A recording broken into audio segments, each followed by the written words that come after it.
ભેદભરમ. લેખક હરકિશન મહેતા. ચેપ્ટર 10. સંબોધનમાં એક જ અક્ષર ઓછો થઈ જવાથી કોઈના પ્રત્યે આટલી બધી નિકટતા જાગી જાય એવો અનુભવ વિવેકને પહેલીવાર થયો. શનિવારની સાંજના એક જ મિલનમાં સુપ્રિયા પ્રિયા બની ગઈ. ન તો આકાશમાં સંધ્યા ખીલી હતી કે ન તો બંને વચ્ચે મીઠી ગુફ્તગુ થઈ હતી. સામે સાગર હિલોળા લેતો હોવા છતાં નિકટ આવવા માટે તેની પ્રેરણા લીધી ન હતી. શ્રાવણના એક બે ઝાપટા વરસી ગયા છતાં તેમાં તરબોળ થવાની તક ઝડપી ન હતી.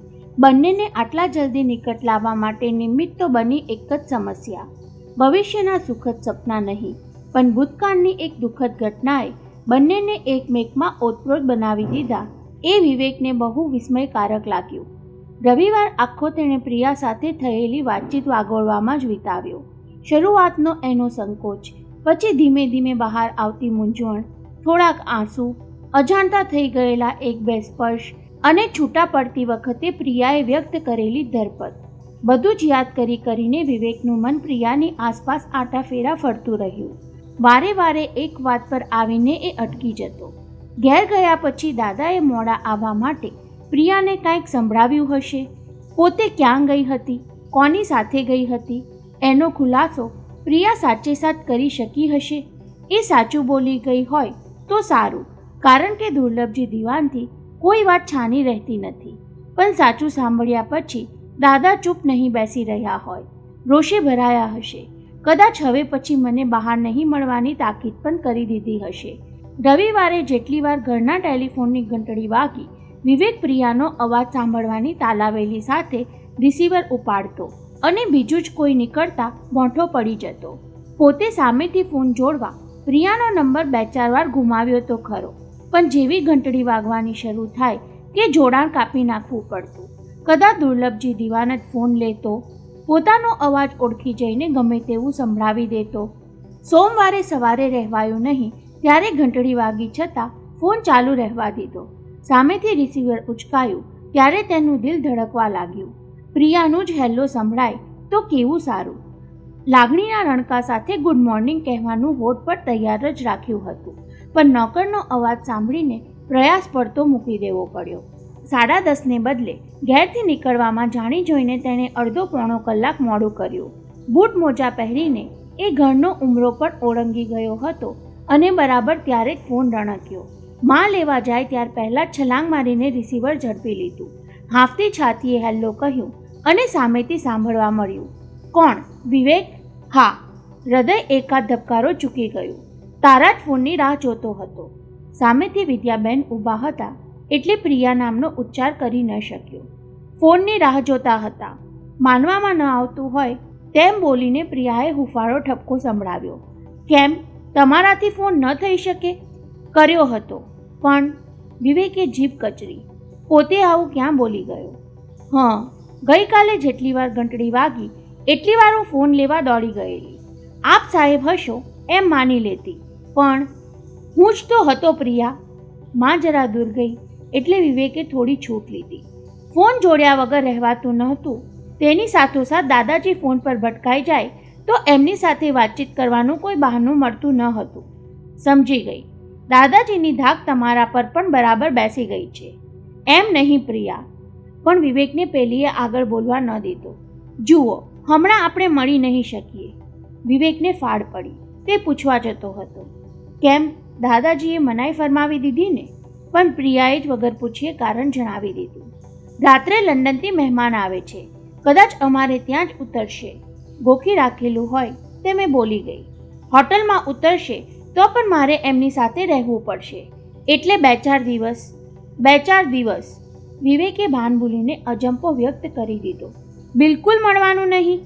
કદાચ ફોન પર મળી શકાય એવું હશે તો હું મોકો ઝડપી લઈશ, પણ રૂબરૂ તો નહીં જ. પ્રિયા મક્કમ અવાજે બોલી ગઈ. પ્રિયા ખરેખર મહેમાનને કારણે મળી શકવાની નથી કે પછી? હું ફોન કરીશ, અત્યારે ઉતાવળમાં છું. આવજો, જલ્દી કહીને તેણે ફોન મૂકી દીધો. છતાં વિવેકે રિસીવર પકડી રાખ્યું. પ્રિયાના અવાજમાં ઉચાટ હતો. જરૂર એ કોઈક ઉપાધિમાં આવી પડી હશે. લંડનના મહેમાન કોણ હશે? કદાચ કોઈ મૂર્તિઓ તો નહીં આવવાનો હોય ને? દાદાજીએ કાંઈ ગોઠવી તો નહીં રાખ્યું હોય ને? કાર ચલાવતા પણ વિવેકનું મન એ જ વિચારથી ખોરવાતું રહ્યું. એક જ મુલાકાતમાં પોતે પ્રિયા તરફ આટલો બધો શું કામ ખેંચાઈ ગયો? તેના પર અધિકાર હોવાનું માની લેવું એ વધારે પડતું ન ગણાય? લીઝાની નજીક પહોંચ્યો ત્યાં એ ઘર છોડીને ચાલી ગઈ. અને હવે પ્રિયા. વિવેક નાણાવટી હોસ્પિટલ પાસેથી પસાર થતો હતો ત્યાં તેને એક સાથ સંભળાયો, વિવેક બ્રહ્મચારી. તેણે મનના વિચારની સાથોસાથ કારને પણ બ્રેક મારવી પડી. પાછળ ફરીને સાત પાડનાર તરફ જોયું તો એક યુવતી હાથ ઊંચો કરી કાર તરફ આવતી હતી. એ સાવ નજીક આવી પહોંચી ત્યારે ઓળખાણ તાજી થઈ. અરે ગીતા, તું? સાલા બ્રહ્મચારી, હજુય તું એવો ને એવો જ રહ્યો. પેલીએ ઝડપથી કારનો દરવાજો ઉઘાડી તેની બાજુમાં ગોઠવાઈ જતા સંભળાવ્યું. બસ સ્ટોપ પાસેથી પસાર થાય અને કોઈ છોકરી લિફ્ટ માટે હાથ ઊંચો કરે છતાં ધ્યાન નથી આપતો. કોલેજની માફક હજુ પણ છોકરીઓથી દૂર ભાગે છે કે? વિવેકે મલકીને કાર સ્ટાર્ટ કરી. તેને કહેવાનું મન થયું. કોઈક છોકરીના જ ખ્યાલમાં ખોવાયેલો હતો એટલે બીજી તરફ ધ્યાન ક્યાંથી ખેંચાય? બ્રહ્મચારી, તારી આ કાર સાલી ફાકડી છે, પેલીએ આંખોના લટકા સાથે કહ્યું. કોઈ પૈસાદારની છોકરીને ફસાવી દહેજમાં તો નથી પડાવી ને? નહીં, હજુ બ્રહ્મચારી જ છું, તેણે સ્પીડ વધારતા કહ્યું. કોલેજમાંથી છૂટા પડ્યા પછી આજે પહેલીવાર તું દેખાઈ. ક્યાં ખોવાઈ ગઈ હતી ગીતા ગાય? ગીતા ગાય નહીં, ગીતા દેશ કહે, પેલીએ ટહુકો કર્યો. ગાયતોંડેમાંથી પરણીને દેશપાંડે થઈ ગઈ છું. પરણી ગઈ? વિવેકે ટ્રાફિક સિગ્નલ પાસે કાર થોભાવતા તેની સામે જોયું. લગ્નમાં અમને બોલાવ્યા પણ નહીં. તારી ભાષામાં પૂછું તો કોને ફસાવ્યો? સાલો એક પોલીસ ઇન્સ્પેક્ટર છે. સાંભળીને વિવેક હસી પડ્યો. તારી સાલા કહેવાની ટેવ હજુ ગઈ નહીં. પોલીસ ઇન્સ્પેક્ટર પણ તને સુધારી શક્યો નહીં. મને એ શું સુધારવાનું? જેને બદમાશો સાથે પનારો પડ્યો હોય એને સાલા સાંભળવામાં શું અજુગતું લાગે? ગ્રીન લાઇટ થઈ એટલે વિવેકે કાર આગળ વધારતા પૂછ્યું. તારો પોલીસ ઇન્સ્પેક્ટર દેશપાંડે મુંબઈમાં જ છે? પહેલાં ગોવા હતા, ત્યાં જ અમારા લગ્ન થયેલા. મને સાલું ગોવા ગમતું ન હતું એટલે હમણાં મારીને મુંબઈ બદલી લેવડાવી. માહિમ પાસે રસ્તા ફંટાતા આવ્યા એટલે વિવેકે પૂછવું પડ્યું. ગીતા, તારે જવું છે ક્યાં એ તો બોલી નહીં. તું લઈ જાય ત્યાં. નહીં ભાઈ સાહેબ, પોલીસ ઇન્સ્પેક્ટરની પત્નીને ઉઠાવી જવાનો આરોપ ભારે પડી જાય, કહેતા વિવેકે શિવાજી પાર્ક તરફ ગાડી વાળી. એને બદલે તારા દેશપાંડે ચોકીમાં બેઠા હોય ત્યાં લઈ જઈને હાથોહાથ તારી સોંપડી કરી દઉં કે લો સાહેબ, તમારી ભાગેડુ પત્નીને સંભાળો. બિક્કણ બ્રહ્મચારી, પોલીસથી આટલો બધો ડરે છે? પોલીસથી બધા જ ડરે છે, એકમાત્ર એની પત્ની સિવાય. એને બદલે એમ કહે કે બધા જ પોલીસો સાલા એમની પત્નીથી ડરતા હોય છે. અરે આ શું? શિવાજી પાર્ક વટાવતા જ કાર ડચકા ખાવા લાગી. ત્યારે વિવેક ચમક્યો. તને લિફ્ટ આપી તેમાં મારી સિટ્રોન નારાજ થઈ લાગે છે. મારો વાંક નહીં કાઢ બ્રહ્મચારી. આ મીટરમાં જો, સાલું પેટ્રોલ જ ખતમ થઈ ગયું. હોય નહીં. પેટ્રોલ દર્શાવતા મીટરમાં ખાલી ટાંકી દર્શાવતો કાંટો જોઈને વિવેક ભડક્યો. હજુ કાલે રાત્રે ટાંકી ફૂલ ભરાવી હતી તો કોઈક પેટ્રોલ ચોરી ગયું હશે. ગીતાએ આદત મુજબ મજાક ચાલુ રાખી. શહેરમાં પોલીસો કરતાં સાલા ચોર બદમાશોની વસ્તી વધારે છે. ડચકા ખાતી સિટ્રોન છેવટે રિસાઈને ઊભી રહી ત્યાં ગીતાએ ધ્યાન ખેંચ્યું. We are lucky, petrol pump બાજુમાં જ છે. ચાલ ઉતર, ધક્કા મારીએ. યંત્રવત વિવેક કારમાંથી બહાર તો નીકળ્યો પણ એની આંખો સડક સામેની ફૂટપાથ પર ખોડાઈ રહી. બરાબર એ જ જગ્યાએ સુરેખા દેવીએ લિફ્ટ માંગી હતી. સાલા, તે લિફ્ટ આપીને મારી પાસે ધક્કા મારવાની મજૂરી પણ કરાવી. ગીતા સિટ્રોન પર ખીચ ઉતારતી ધક્કા મારવા લાગી. બંનેએ જોર અજમાવ્યું. પેટ્રોલ પંપ સુધી ગાડી પહોંચાડી. છેલ્લે પંપવાળા છોકરાએ ધક્કા મારવામાં હાથ આપ્યો. ભાઈ, ટાંકી ફૂલ કરી દે. હાંફતા વિવેકે રૂમાલથી ચહેરો લૂછ્યો. છોકરીઓને લિફ્ટ આપવામાં આ જ કમબખતી. કાંઈ ને કાંઈ ઉપાધિ આવી પડે. ગીતાએ આ ટકોર કદાચ સાંભળી નહીં હોય અને સાંભળી હશે તો હાંફવામાંથી સામું સંભળાવવાની ત્રેવડ રહી નહીં હોય. ગમે તેમ પણ એ ખામોશ જ રહી. વિવેક ખિસ્સામાંથી પાકીટ ખેંચી 100-100ની 2 નોટ કાઢતો હતો ત્યાં પેટ્રોલ ભરનાર આધેડ વયના માણસે હાંક મારી. અરે સાહેબ, ગાડીમાં પેટ્રોલ તો ભરપૂર છે. વિવેકની સાથે ગીતાએ પણ ચોંકીને જોયું તો ટાંકી છલકાઈ જવાથી થોડું પેટ્રોલ બહાર ઉભરાઈ આવ્યું હતું. માંડ 5 લીટર પેટ્રોલ ભરાયું ત્યાં ટાંકી છલકાઈ ગઈ. તો પછી અંદરનું મીટર ખરાબ થઈ ગયું હશે. વિવેક ઉલઝનમાં પડ્યો. નહીંતર પેટ્રોલ ખલાસ થઈ ગયું હોય એમ કાંટો નીચે કેમ આવી જાય? પણ વિવેક, પેટ્રોલ ખલાસ થઈ ગયું નહોતું તો કાર ઝાટકા મારીને અટકી કેમ ગઈ? ગીતાએ દલીલ કરી. કોઈકે તને ભંગાર ગાડી વળગાડી દીધી લાગે છે, ઉપરથી ફાકડી અને અંદરથી પોલમ પોલ. આ ટકોર વિવેકને ખટકી હોવા છતાં જવાબ આપવાને બદલે તેણે કાર સ્ટાર્ટ કરવાનો પ્રયત્ન કરી જોયો. કદાચ પેટ્રોલમાં કચરો આવી ગયો હશે. તેનો બચાવ પાંગળો લાગ્યો હોય તેમ ગીતા બહાર જ ઊભી રહી અને તેનું અનુમાન સાચું ઠર્યું. કાર સ્ટાર્ટ થઈ જ નહીં. કોઈક મિકેનિકને શોધવો પડશે એમ બબડતો વિવેક કારમાંથી ઉતરવા જતો હતો ત્યાં દરવાજાનો હેન્ડલ ગુમાવતો હાથ થંભી ગયો. કારમાં પેલી સુગંધ પ્રસરવા લાગી હતી. સુરેખા દેવીની અદ્રશ્ય હાજરીએ તેને વિચારમાં નાખી દીધો. આ શેનો સંકેત હતો? તેનું હૃદય જોરથી ધબકવા લાગ્યું. સુરેખા દેવીને નડેલા અકસ્માતના સ્થળની પાસે જ આમ અચાનક કારનું ખોટવાઈ જવું, પેટ્રોલ ખૂટી જવાને બહાને આ પંપ પર આવીને અટકી જવું અને ગીતા કારની બહાર છે ત્યારે સુવાસ દ્વારા સંકેત મળવો. જરૂર આમાં કાંઈક ભેદ છે. આંગળી ચીંધવાનો ઉદ્દેશ છે. અરે બ્રહ્મચારી, આમ અંદર બેસી રહેવાથી મોટર તારી દયા ખાઈને ચાલુ નહીં થઈ જાય. ગીતાએ તેને સજાગ કર્યો. એને અહીંયા પડતી મૂકી દે અને ટેક્સી પકડી લે. મારે તો વરલી સુધી જ જવું છે. વિવેક ચૂપચાપ કારમાંથી બહાર આવ્યો. રસ્તા પર પસાર થતી ટેક્સીને રોકી તેનું બારણું ઉઘાડી ગીતાને બેસાડી અંદર પોતે સાથે બેસવાને બદલે બારણું બંધ કરી ટેક્સી ડ્રાઈવરને કહી દીધું, મેમ સાબકો વરલી પહોંચા દેના. અને તું? ગીતાને એનું બદલાયેલું વર્તન વિચિત્ર લાગ્યું. કાર બગડી ગઈ એમાં આમ રોવા જેવો કેમ બની ગયો? જવાબમાં એ હસ્યો અને ડ્રાઈવરે ટેક્સી ચાલુ કરી દીધી. ત્યારે ગીતા દાંત ભીસીને એટલું જ બોલતી સંભળાઈ, સાલા. તેને વળાવીને વિવેક સિટ્રોન પાસે પાછો ફર્યો ત્યારે પેટ્રોલ પંપનો અધેડ વયનો આદમી ધારી ધારીને કાર નિહાળતો હતો. અરે સાબ, આ તો એ જ કાર.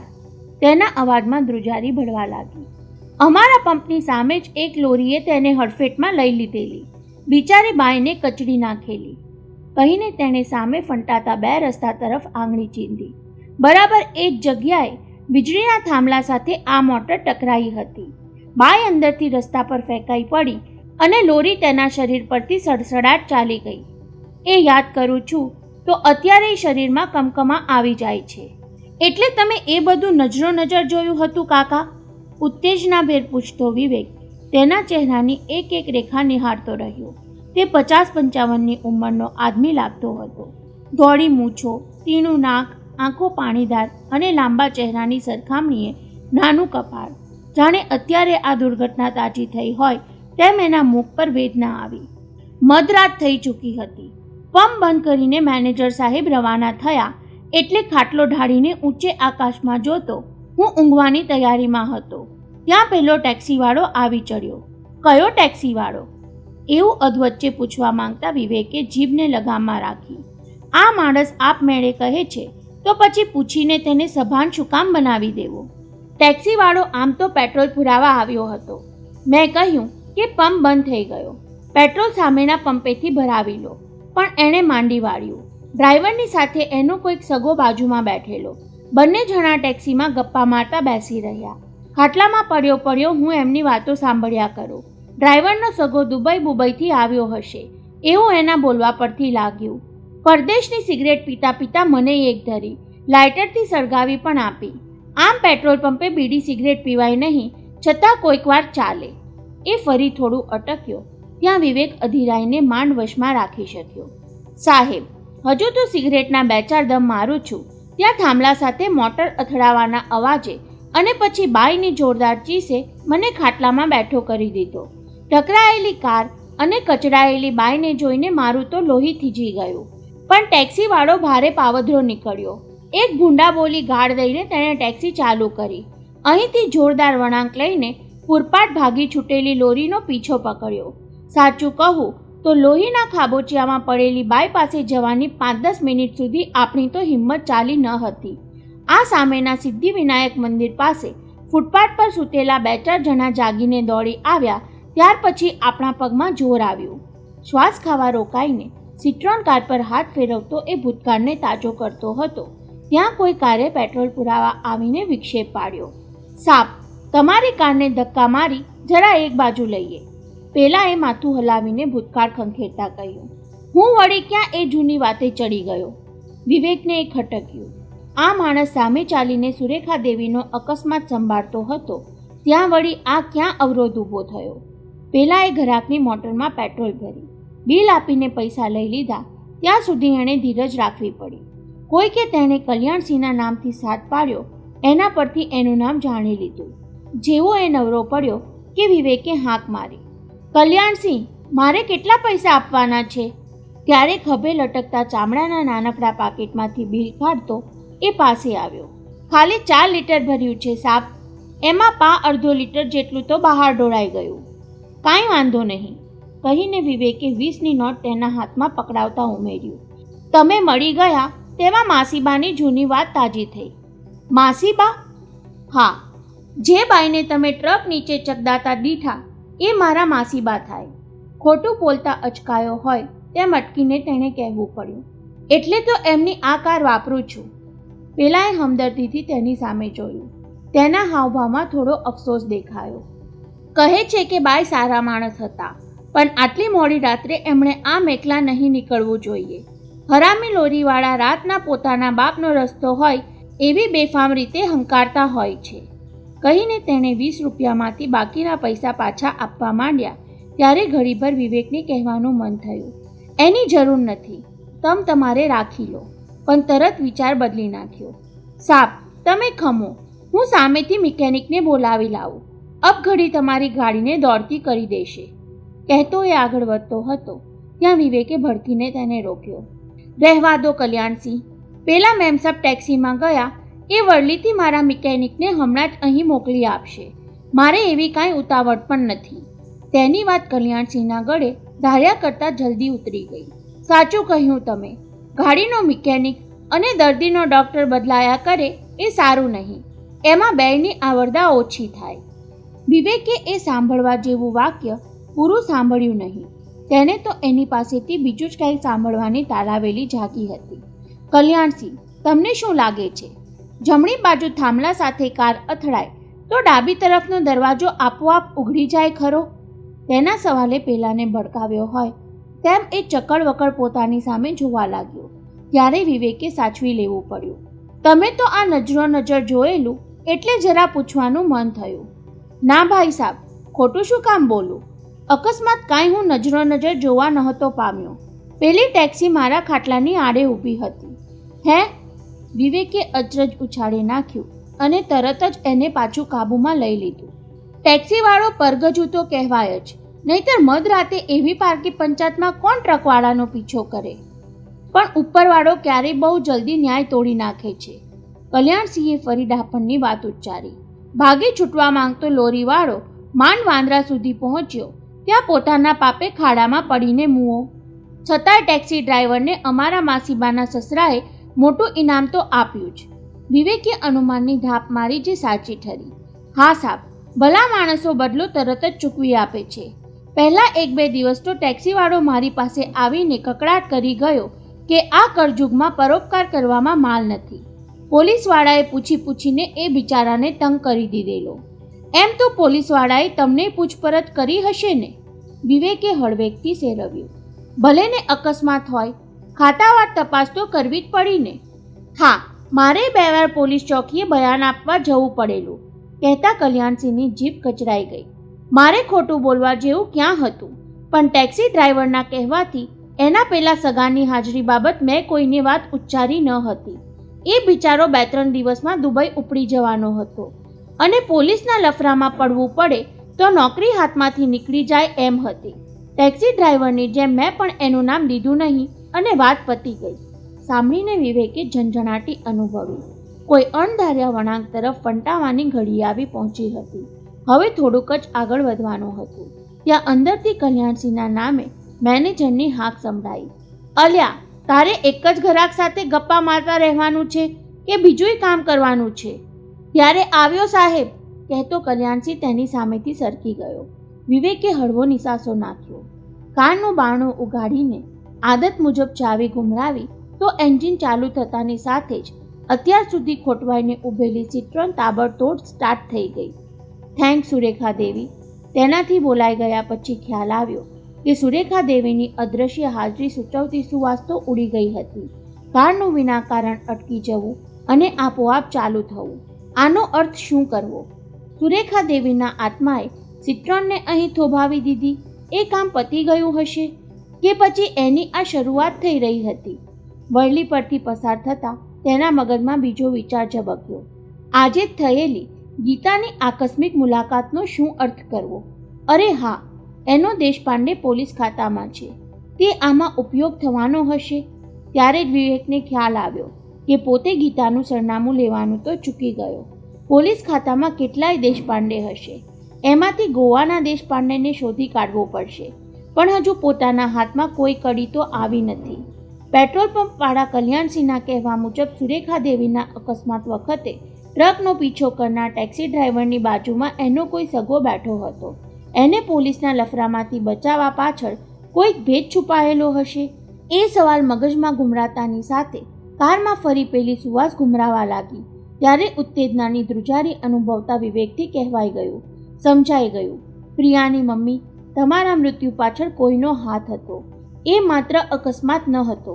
અને આવેશમાં તેણે કાર દોડાવી મૂકી. શરૂઆત થઈ ગઈ ને શેઠિયા? વસંતજી દીવાને રિસીવર કાને લગાડ્યું ત્યાં સામેથી સંભળાયું. ખબર છે આની પાછળ કોનો હાથ છે? કોણ? નંદલાલ? અવાજ ઓળખી જઈને મોં બગાડતા વસંતજીએ પૂછ્યું. શેની શરૂઆત? શેની પાછળ કોનો હાથ છે? શું બકે છે? આપનો ગુલામ બકતો નથી, કોઈક માહિતી આપવા મોં ખોલે છે, કહીને નંદલાલે શરૂઆત કરી. આજથી આપણી ફેક્ટરીમાં હડતાલ પડી, એ બારામાં કંઈક કહેવા માંગુ છું. આપણી ફેક્ટરી? વસંતજીના અવાજમાં કડાકી આવી. નોકરને નાતે પણ હવે તને આપણી ફેક્ટરી કહેવાનો હક રહ્યો નથી. કારખાનું હોય ત્યાં હડતાલ પડે, એમાં તારે શું પંચાત? પંચાત નહીં, ફિકર કહો શેઠિયા. નંદલાલ નિરાત ભર્યા જીવે ઠાવકાઈથી કહેતો રહ્યો. ભલે ને તમે કાઢી મૂકેલો, છતાં તમારું નુકસાન થતું જોઈને જીવ તો બળે ને. નંદુડા, તે મારું ક્યાં ઓછું નુકસાન કર્યું છે? વસંતજી ઉશ્કેરાઈ ગયા. મને ફાલતુ લવારો સાંભળવાની ફુરસત નથી. એ વાત સાચી, તમારી સાથે ઘણા વર્ષ કામ કર્યું એટલે જાણું તો ખરો ને કે તમે બહુ કામવાળા માણસ છો. પણ હડતાલ પડે ત્યારે કામને બદલે મગજમારી વધુ કરવાની રહે છે. બેવકૂફ, કહીને વસંતજી રિસીવર મૂકી દેવા જતા હતા ત્યાં પેલાએ ઉતાવળે સંભળાવ્યું. નારાજ ના થાઓ શેઠ સાહેબ, આ હડતાલ કોણે પડાવી છે એ જાણવું છે? મજૂર યુનિયનના નેતાએ. બીજા કોણે? ભૂલ્યા શેઠ સાહેબ, યુનિયનનું તો નામ છે, બાકી એની પાછળ તમારા પરમ પૂજ્ય પિતાશ્રી દુર્લભજી દિવાનનો હાથ છે. તેનો પ્રત્યાઘાત સામે છેડાવાળા નંદલાલે ધાર્યો હતો એવો જ આવ્યો. વસંતજી સ્તબ્ધ થઈ ગયા. પહેલાંએ તેમને વધુ વિચારવાનો વખત ન આપ્યો. યાદ છે, તમે આર્થિક ભીસમાં હતા ત્યારે તમારા બાપાએ જ પડદા પાછળથી બધો દોરી સંચાર કર્યો હતો. એમાંથી તમે ઉગરી ગયા એટલે હવે ફેક્ટરીના કામદારોને હાથમાં લીધા. યુનિયનના નેતાઓને ખરીદી લઈને તમારો ધંધો ખોરવી નાખવાની પેરવી અજમાવી. કોણે કહ્યું તને? વસંતજીને નફરત જાગી હોવા છતાં પૂછ્યા વિના રહી ન શક્યા. તું પણ એમની સાથે ભળી ગયો કે? નહીં શેઠ સાહેબ, મને વારંવાર માલિકો બદલવાની આદત નથી. નંદલાલને ધરપત હતી કે પૂરું સાંભળી લીધા વિના વસંતજી હવે ફોન મૂકવાના નથી એટલે નિરાતે કહેતો રહ્યો. પહેલી લડાઈમાં તો તમે જીતી ગયા, કહો કે બચી ગયા, પણ આ વખતે બુઢાની તૈયારી તો બહુ જોરદાર છે. કોને બુઢો કહે છે તું? આપના બાપને. નંદલાલે મીઠાશ ખોટતા કહ્યું. ફેક્ટરીના કામદારો હડતાલ પર છે, એમને કામ નહીં કરવાનો પગાર મોટા દિવાન સાહેબ તરફથી મળતો રહેવાનો. તું મારી કાન ભંભેરણી કરવા માંગે છે? જી ના, આપની સેવા બજાવવા માંગુ છું. નંદલાલે દાઢમાંથી સંભળાવ્યું. દુર્લભજી દિવાનને હંફાવવામાં એક જ હથિયાર કામ લાગે તેવું છે. શું? અનિચ્છા છતાં વસંતજીથી પૂછાઈ ગયું. કેવું હથિયાર? જેવું તમારા પિતાશ્રીએ કર્યું એ જ તમે કરી દેખાડો. નંદલાલ રમતિયાળ અવાજે બોલી ગયો. એણે તમને તમારી ગોરી દીકરીથી જુદા કર્યા તો તમે દુર્લભજી શેઠની પૌત્રીને છીનવી લો. પ્રિયાનું અપહરણ હું કરી આપીશ, બાકીનું તમે. લબાડ, બદમાશ, હલકટ. ટેબલ પર મુઠ્ઠીઓ પછાડતા વસંતજી દિવાન લાલઘૂમ થઈ ગયા. મને જ દીકરીનું અપહરણ કરવાનું સુઝાડે છે, બોલતા એમના દાંત ભીસાયા. અત્યારે ટેલિફોનને બદલે સામે ઊભો હોત તો ઠાર કરી દીધો હોત. હરામીની ઓલાદ. રાળ પાડીને વસંતજીએ રિસીવર પછાડ્યું. ક્રોધથી એમની સમગ્ર કાયા થોડીવાર ધ્રુજતી રહી. ધીમે ધીમે સ્વસ્થ થયા પછી એ બબડ્યા, મને લીઝાથી અલગ કરવામાં પિતાજીનો હાથ હશે. ફેક્ટરીમાં હડતાલ પણ એમણે જ પડાવી હશે. અરે રે, વર્ષો પહેલાં તમારા દીકરાએ એક સ્ત્રીને પ્રેમ કર્યો, એટલા ખાતર તેને તારાજ કરવા માટે આટલી હદે જવું પડ્યું તમારે પિતાજી. વસંતજી રડતા રડતા વિચારમાં ગૂંચવાઈ ગયા.